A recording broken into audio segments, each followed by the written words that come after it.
नमस्कार मु कुमार रंजन आज चिरनिद्रा उपर एक कविता नहीं आसुचे। आशा करुछि आपन को बहुत भल लगे। कवितार शीर्षक है चिरनिद्रा।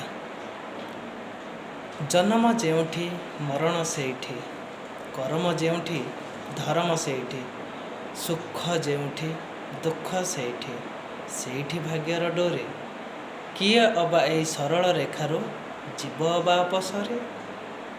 केही रही नाही अबा रही सबुदिन होई राजा, दिना केते रही ओहरी आसिबे हेबे पुणी सेही प्रजा।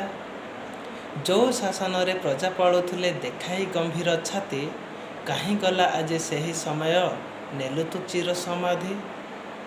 खाली करी मन मानी निज कथारे अटरहु न शुणी कहार बाणी।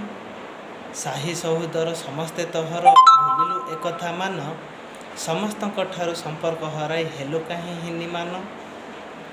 देखिलु नाही तु भूत भविष्यतु मणिलु श्रेष्ठ अहंकारे, बेल तो आसिला शोइबा पाई रे एबे चिरनिद्रा रे। नमस्कार।